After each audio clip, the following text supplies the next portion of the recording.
Hi. Sorry. And then we spent 3 weeks traveling through Haiti, which was really beautiful. I'm basically fluent in Haitian Creole. Oh, vous voulez café au lait à sucre ou sans lait à sucre? Yeah.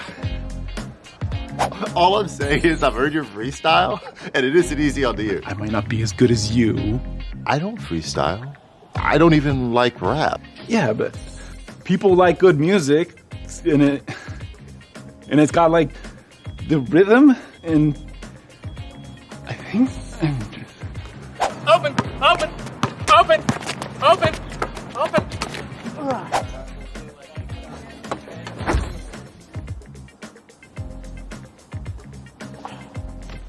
Seriously?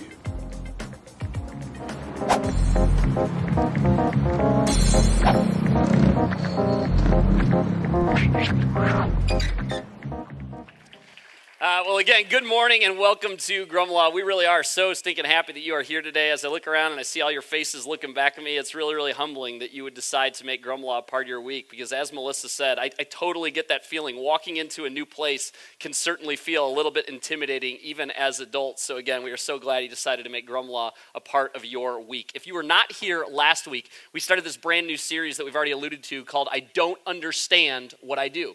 And we began to tackle something that I think all of us deep down know is true, but we all would probably have a little bit of difficulty admitting.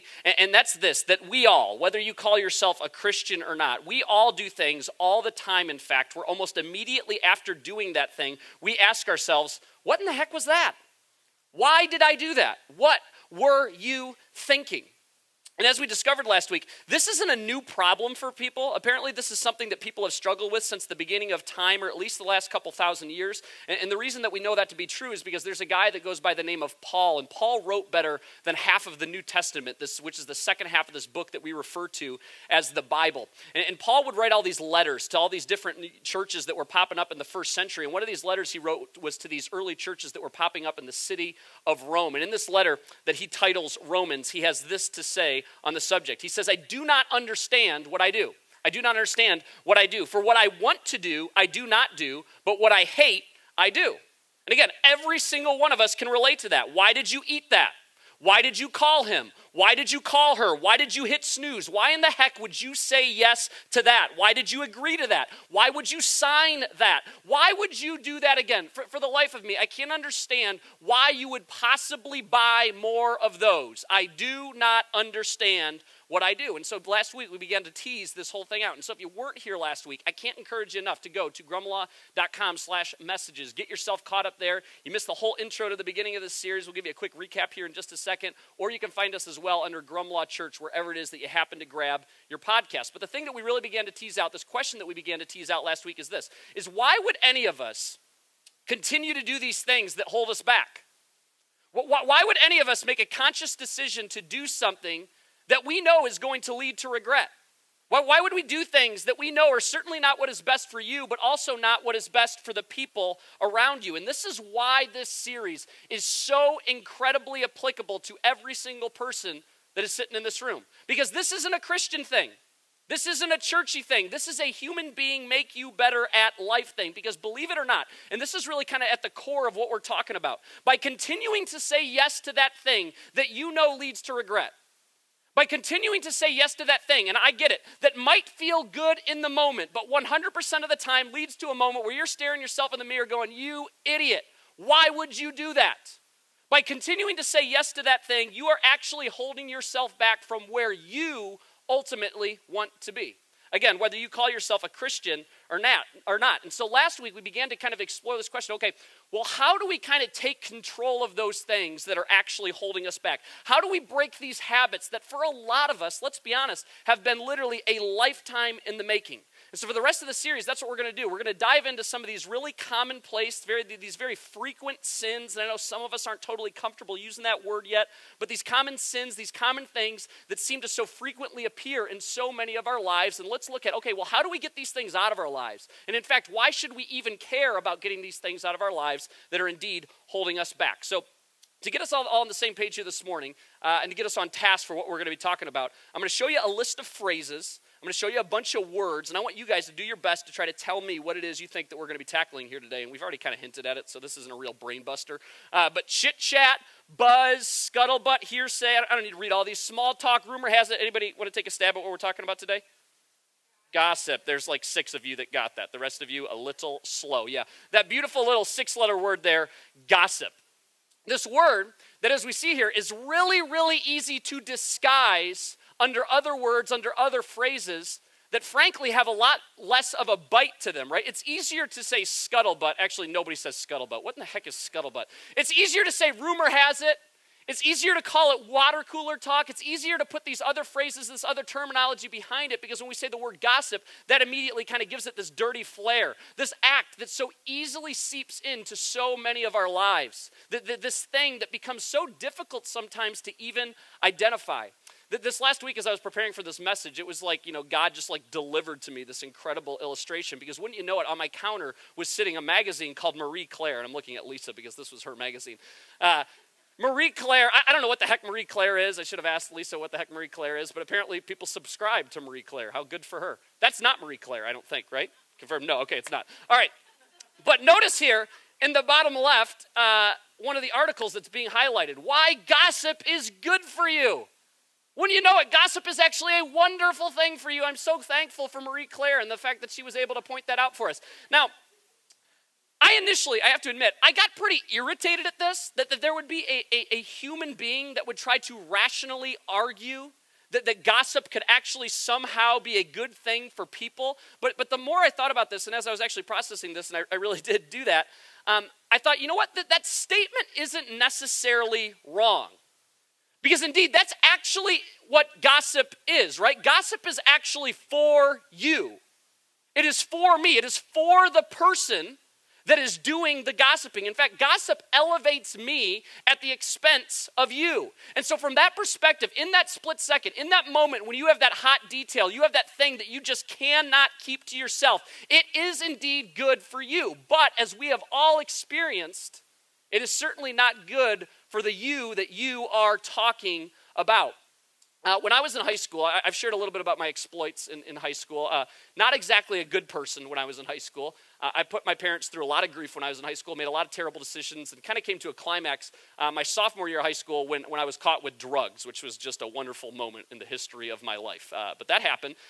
Wasn't too excited about that. But even in the moment, the thing that I felt the worst about were my parents, because my parents were inside of a year actually of starting a church. And now that my wife and I are in the middle of this, I can't imagine going through all the stress and all the rigors that would have been involved there, but also having knucklehead teenagers that were making really, really terrible decisions at the time. And I remember at the time when I got caught, I thought, oh my goodness, I hope the whole church doesn't find out about this. Not only will that be really humiliating and really embarrassing for me, but even more so, that would be so embarrassing for my parents. But I was hopeful that the word would not get out, because I happened to be going to a private high school that was about an hour away from where my parents had started this church. So I'm like, okay, it's plausible that people actually will not find out about this, except for the couple people that my parents are really, really close to. Well, as it turns out, I got caught in the middle of the week. By that Sunday, I walked into church, and everybody was giving me these looks. I'm like, yep, they know.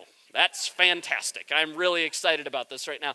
I couldn't figure it out, though, and so I kind of started doing like some investigative work. I started walking around the church trying to figure out where this was all coming from, and it turns out that I went to an all-guys school, and right next to our school was an all-girls school, and certainly word had gotten out there that, what had happened. And there was a girl that went to that all-girls school that went to the church that my dad still to this day pastors. And she was the one that was kind of going around and taking it upon herself to make sure that everybody knew about this. And I got to tell you, I was really, really angry. So much so that I remember I tracked down her phone number. And the next day I called her. And again, I was not a Jesus follower at the time. And I let her have it.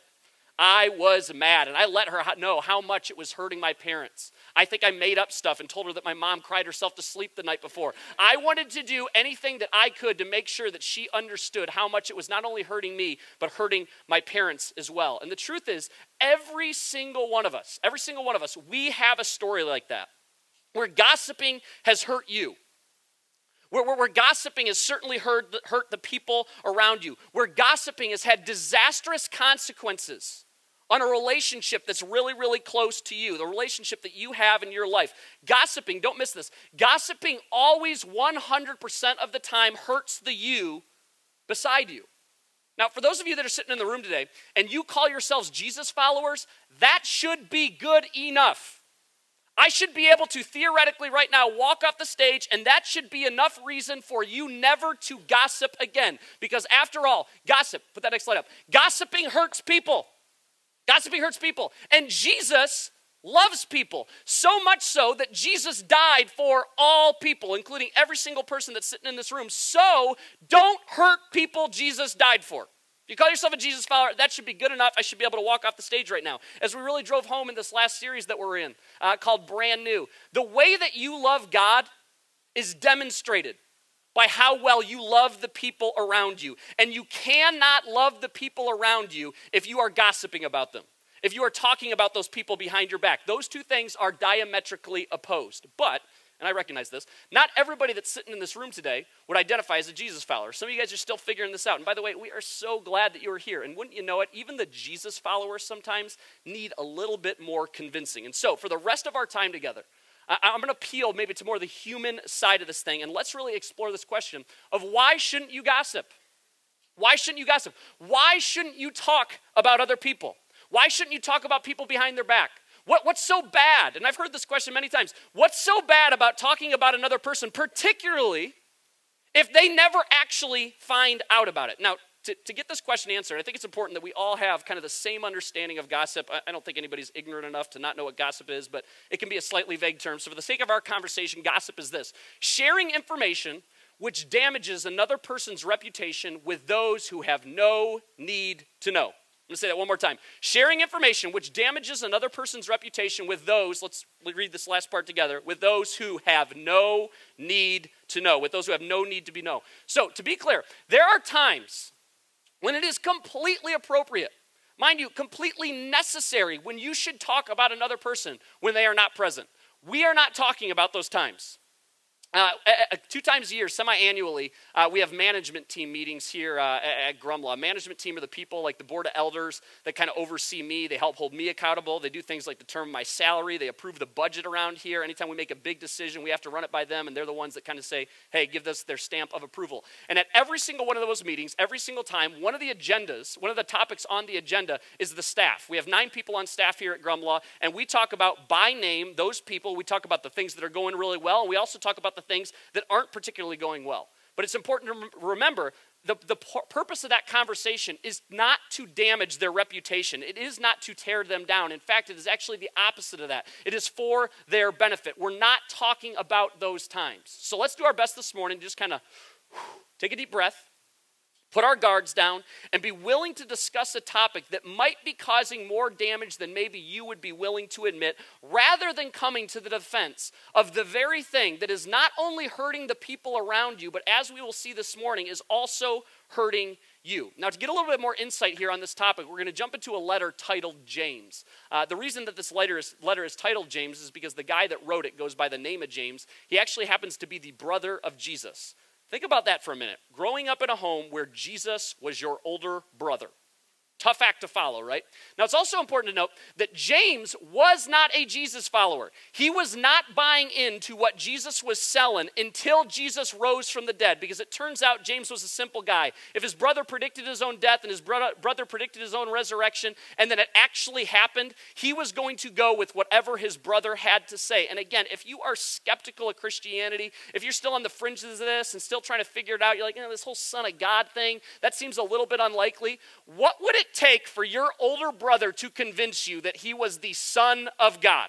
Okay, that in and of itself is something that you ought to pay attention to. And so James, after Jesus rises from the dead, he's like, dang, this guy was telling the truth. And he dedicates the rest of his life to spreading the name of Jesus all around the ancient world. And in this letter titled James, he has a little bit to say on this whole topic of controlling our tongues, of controlling what comes out of our mouths. Because wouldn't you know it, this is not a new problem for people, as we so often see in Scripture. So for those of you, again, that think, man, the Bible's old, it just doesn't apply to 21st century America, that is an ignorant excuse. These things, I'm telling you, they were just as true for people thousands of years ago as they are today. The same things that people struggled with so long ago are the exact same things that we struggle with today. It's kind of fascinating. We really haven't gotten any better at this stuff. And so James, he starts out this whole conversation on controlling the tongue by saying this. He says, indeed, we all make many mistakes. To which we're all like, yep, I can get on board with that.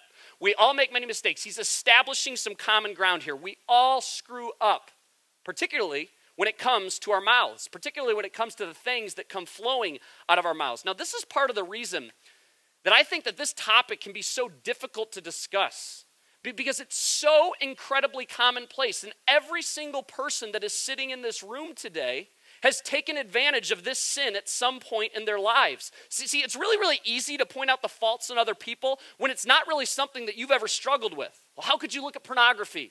How could you possibly cheat on your spouse? How could you say something so mean to that person?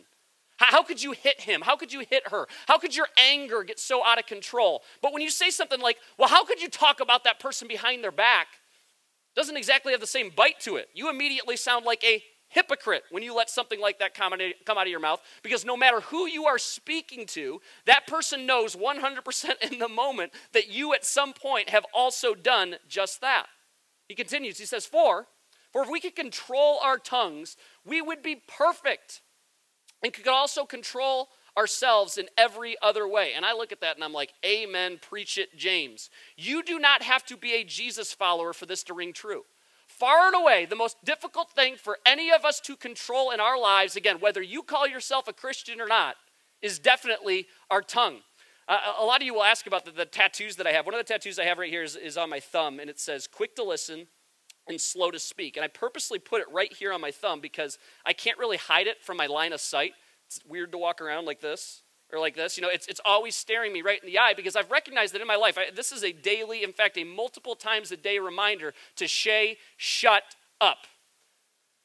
Because the vast majority of my problems that I create for myself, like 99% of them, have been created because of my inability to control my mouth. If I would just be quick to listen and slow to speak, most of those issues would just go away. If we could just control our tongues, wouldn't the rest of our lives just kind of fall into place? If you could just control your tongue, as James says here, wouldn't your life kind of be perfect? Wouldn't things seemingly go a lot better for you if you could just control your tongue?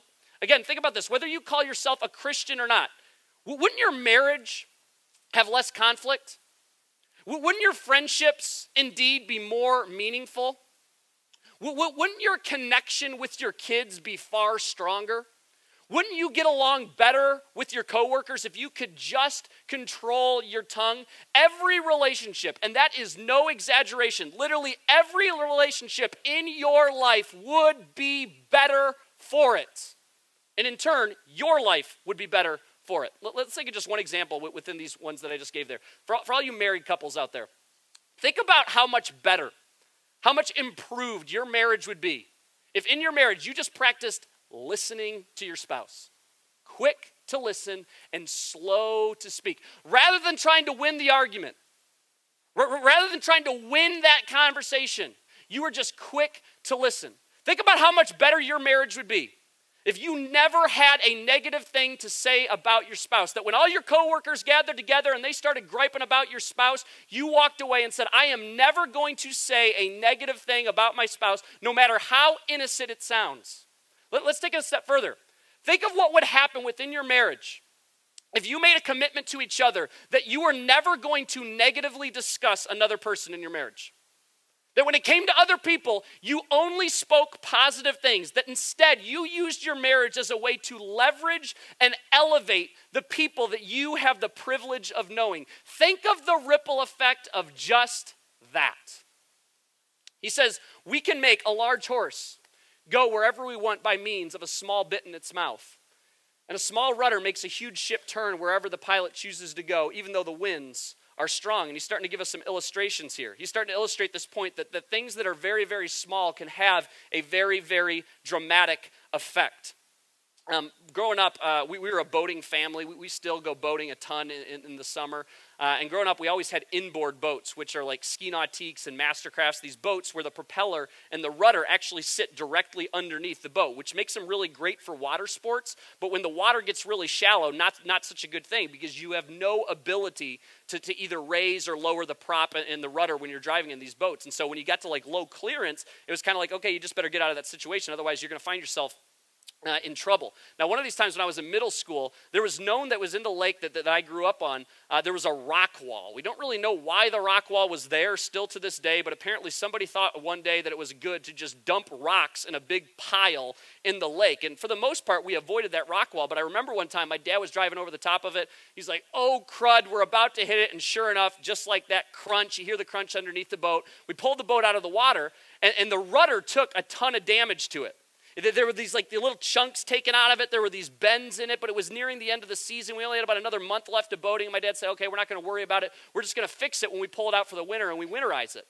But wouldn't you know it, those little chunks taken out of that rudder, and any of you that have spent any time on a boat, you can attest to this. Those little chunks, those little bends in the rudder, it made the whole boat vibrate, particularly when you were turning. It made the whole experience on the boat different just because there was a little bit of damage to the rudder. The tongue is this tiny thing that, as we have all experienced at different points in our lives, specifically when it comes to gossiping, it can get you into all sorts of trouble. He says, and among all the parts of the body, the tongue is a flame of fire. It is a whole world of wickedness, corrupting your entire body. It can set your whole life on fire, for it is set on fire by hell itself. Now we get to this part and we're like, James, I think you're being a little dramatic. Sounds like, okay, like what do you do with your tongue that you would describe it in this way? A flame of fire? Set your life on fire? It is set on fire by hell itself, but is drastic and is overblown. As maybe as much as it seems like James is exaggerating here, isn't this true? Hasn't your life demonstrated to you that this is the case? Don't your words have the potential to quite literally set your life on fire? This week, I came across this story as I was preparing for this. This happened several years ago. I'm just going to read it to you. A professor at Princeton University ran an experiment to test the velocity of gossip. He called 6 students to his office and in strict confidence, this is the important part, in strict confidence informed them that the Duke and the Duchess of Windsor were planning to attend a certain university dance. Within a week, this completely fictitious story had reached no less than 2,000 students. City officials phoned the university demanding to know why they had not been informed. Press agencies were frantically phoning for details. And the professor observed, I love this line, he says this, go ahead, that was a pleasant rumor. A slanderous one travels even faster.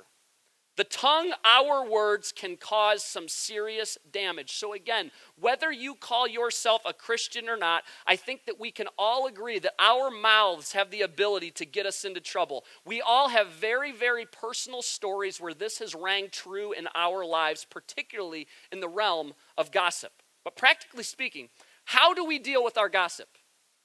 How do we take care of this problem, this thing that we all struggle with? What are some practical steps that we can take to kind of take care and harness our gossip? And so we're going to separate this here into 2 categories. The first one is how can I deal with my own gossip? And the second one being how do I deal with the gossip of others? But let's deal with ourselves first. So my gossip first. It's time to stop saying it's no big deal.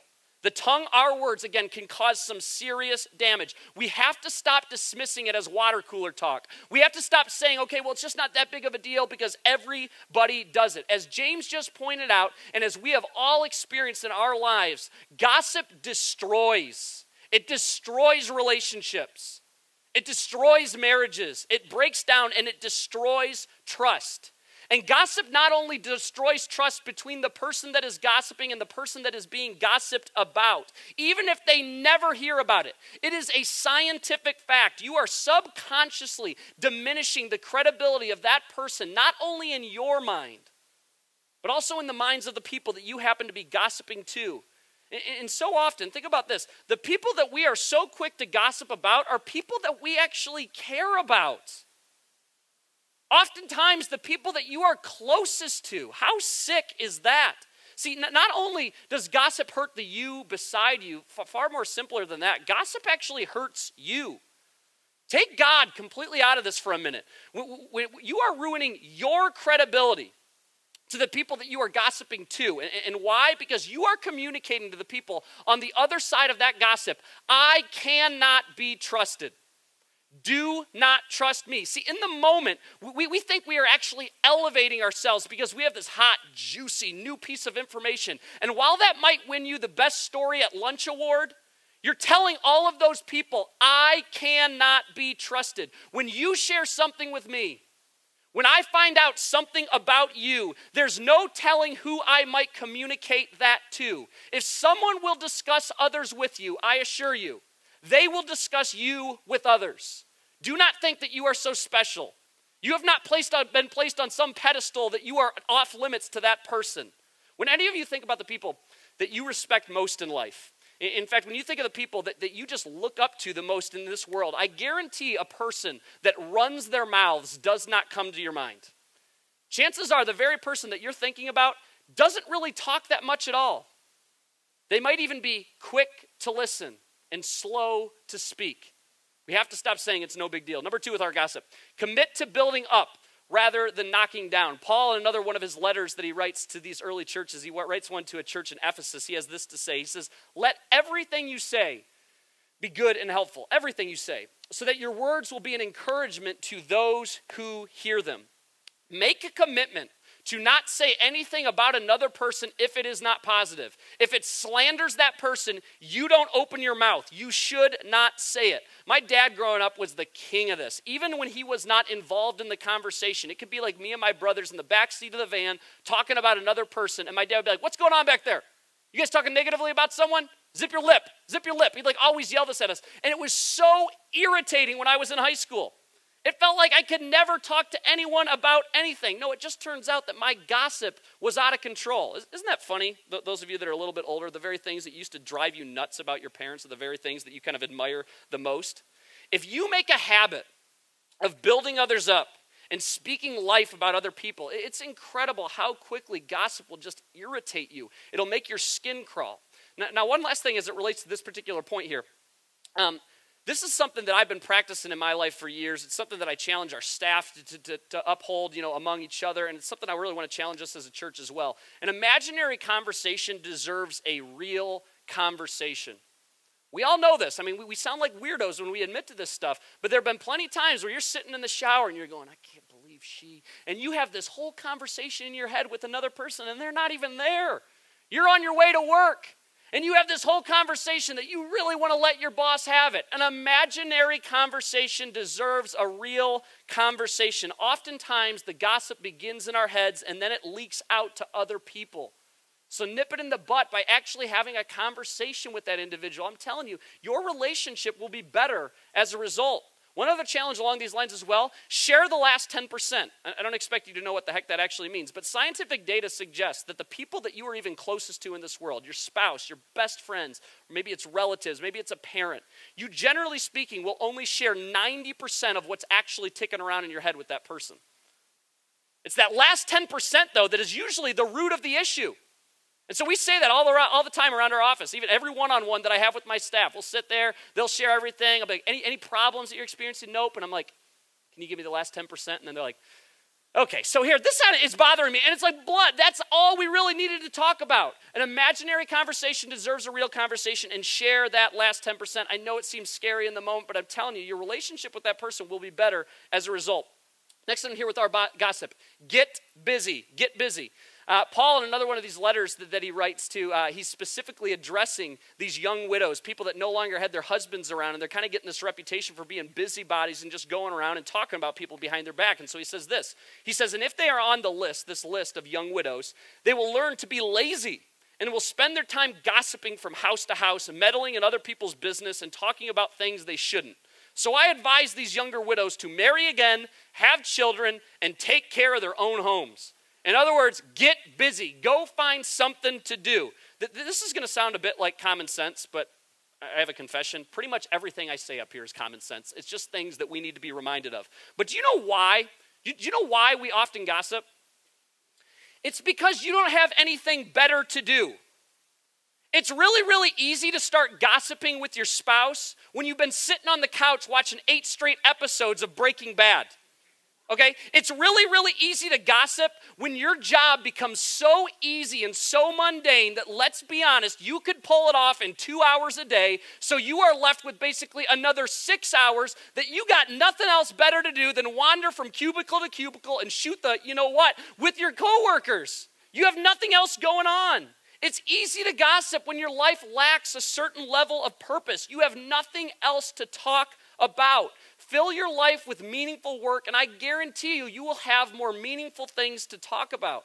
One of the things, that I've discussed this with my wife before, that I continue to be kind of like taken aback by is, in this job, I have the privilege of getting to know a lot of different people, and I love that part of my job, getting to know all of you, and just like having dinner with you guys, and having coffee with you, and talking with you after church. And, when I get to know somebody, I want to know, where they work, I want to know a little bit about their family, but one of the questions that I frequently ask is like, okay, well, what do you like to do for fun? Like, what are your hobbies? And most of the time, people look back at me like, well, what do you mean? I'm like, what do you do for fun? Like, I like to go hunting. I like to fish. I like to skateboard. I like to wakeboard. I like going snow skiing. Like, I like doing these kind of things. Well, what do you like to do? And they're like, well, played intramural basketball when I was in college. I'm like, you're 35. You have not developed a new hobby. So many people, you go to work, you come home, you watch a half an hour of TV, you eat, and then you just watch a little bit more TV while your kids play in the corner, and then you eventually go to bed. The conversation quickly reverts to the weather because we got nothing better to talk about. Get a hobby. For the love, join a connect group. You need it. Get involved with a team. That's not for us. That is for you. And then we'll have something more meaningful to talk about than whether it's going to snow or not tomorrow. Okay, get busy. Next one, my gossip. Give up. Give up. Now, James, he wraps up this conversation about controlling our tongues by saying this. He says, people can tame all kinds of animals, birds, reptiles, and fish. Apparently, they had different pets back then. But no one can tame the tongue. It is restless and evil, full of deadly poison. It's kind of like, okay, well, James, that doesn't sound very encouraging. Like, is there anything we can do about this? You're not going to tame your tongue on your own. Apart from God, you ain't conquering this on your own accord. This is something that requires submission to God. My life has demonstrated that to me. For years and years, I tried to tackle this thing on my own. I tried to just, harbor it inside, like, I'm going to get better at this. I'm going to get better at this. I'm not going to gossip. I'm not going to exaggerate. I'm just going to keep my tongue under wraps. It was impossible. It's something, I'm not going to say every day because I'm not perfect, but 6 out of 7 days a week, this is something that I pray for. I'm like, God, just help me to control my tongue. Convict me when something comes out of my mouth that isn't totally truthful. Convict me even before that point. If something's about to come out of my mouth that's going to cast somebody in a negative light, convict me of that. I want to speak life into people. You cannot conquer this thing on your own. Okay, so that's our gossip. Now let's move to the gossip of others, because I recognize it's not always just you doing the gossip, right? Oftentimes it's the people around you that gossip as well, and there's something we can do about that as well. First thing with their gossip, refuse to listen, ask questions. Refuse to listen and ask questions. Ask questions like, why are you telling me this? What is your reason for telling me? Where did you get this information? I'm telling you, you ask a couple questions like this to a person that is known to gossip, they will not gossip around you anymore because it will make them so incredibly uncomfortable. They might gossip about you when you walk away, but that's like another story. That's their problem.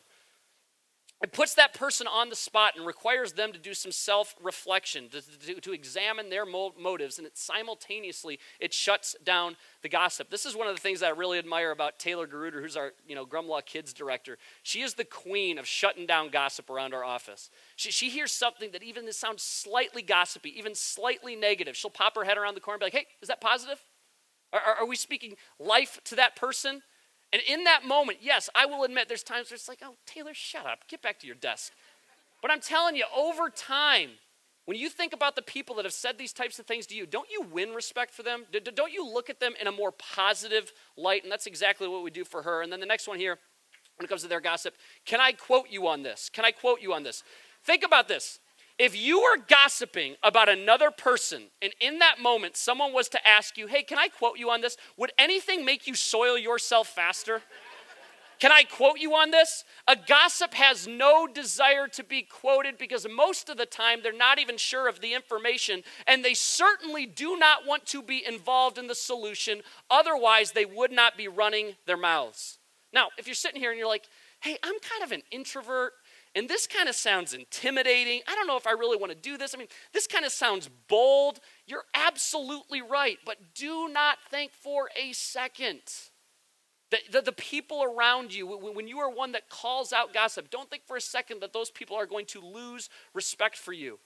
They will only gain it. The opposite is in fact true. You want respect, you want to gain trust with the people that are around you. Don't gossip and refuse to be a part of anything that remotely resembles gossip. One last story here, and then I'll get off the stage. For years and years, I served in, I worked in corporate America in medical sales. And I remember after about a year on the job, I was doing pretty well with it. And our manager, the guy that oversaw all of the reps here in the state of Michigan, he actually got promoted. And so the VP of sales called me personally, which kind of felt like an honor. And he's like, hey, we think we want to hire internally. We respect your opinion. Is there anybody presently on the team that you think would maybe be a good fit? And I mentioned, I said a name straight away that I was like, yeah, this guy is a guy that I really got along with. His sales numbers were phenomenal. He was a really, really good rep. His customers loved him. And I'm like, yeah, he seems like a natural fit. What about him? And I said his name. And he goes, really? And I said, yeah. You don't think he'd be a good fit? He goes, Shay, he doesn't know how to shut up. You guys, Jesus took no part in any decision-making process in this company. It was not a Christian organization. It is a large, publicly traded orthopedic company. And even a guy who has no relationship with Jesus recognized the fact that when a person runs their mouth, that is a person that you cannot trust. And again, Jesus plays no part in those decisions. If you are a Jesus followers, you should be as far removed from gossip as you can possibly be, because again, when you gossip, it hurts the very people that Jesus died for. I know I say this kind of stuff all the time, but can you imagine if just the Christians in the world got this right? Can you imagine how our marriages would change? Can you imagine how much stronger your relationships would be with your friends? Can you imagine how much better your places of work would be if, again, just the Christians got this right? I'm telling you, this is the kind of stuff that has the potential to change our nation. Certainly to change our communities. Because, again, gossiping hurts people. And Jesus loves people. And if you ever forget that, remember, he died for people. So let's refuse to be a part of anything that hurts the very people that Jesus died for, the people that Jesus thinks so highly of, that he paid the ultimate penalty on a cross for them.